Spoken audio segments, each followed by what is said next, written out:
রয়েছে, তাকেও তার মেম্বারশিপ দেওয়া হয় নাই।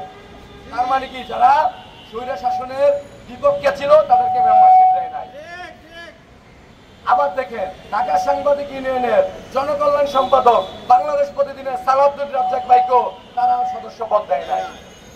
ঢাকা সাংবাদিক ইউনিয়নের দপ্তর সম্পাদক ইকবাল মজুমদার তহিদ ভাই, তাকেও তারা মেম্বারশিপ দেয় নাই। কারণ তার অপরাধ, সে বঙ্গবন্ধুর ছবি ভাঙচুর করেছে, সে আন্দোলন করেছে, এটা হচ্ছে তার অপরাধ।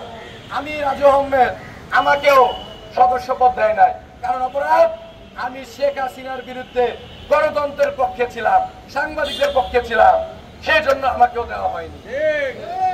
আরেকটি দেখেন, আমাদের ফখরুল ভাই ইসি মেম্বার, তার স্লোগান এখন পর্যন্ত ধরে, সেই স্লোগান এখন আমার বাতাসে কাঁদে।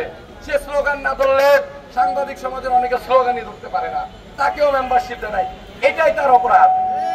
আমি আহ্বান করছি, আপনারা দালালি ছেড়ে আমাদের কাতারে আসুন। ঢাকা সাংবাদিক ইউনিয়নের নেতৃবৃন্দ আমাদের এই আন্দোলনকে একতা প্রকাশ করবে, এই আশা ব্যক্ত করে এবং সকল সদস্যদেরকে আগামী রবিবারের মধ্যে জাতীয় প্রেস ক্লাবের সদস্য পদ দেওয়ার আহ্বান জানিয়ে আমি আমার বক্তব্য শেষ করছি। দালালরা সাবধান।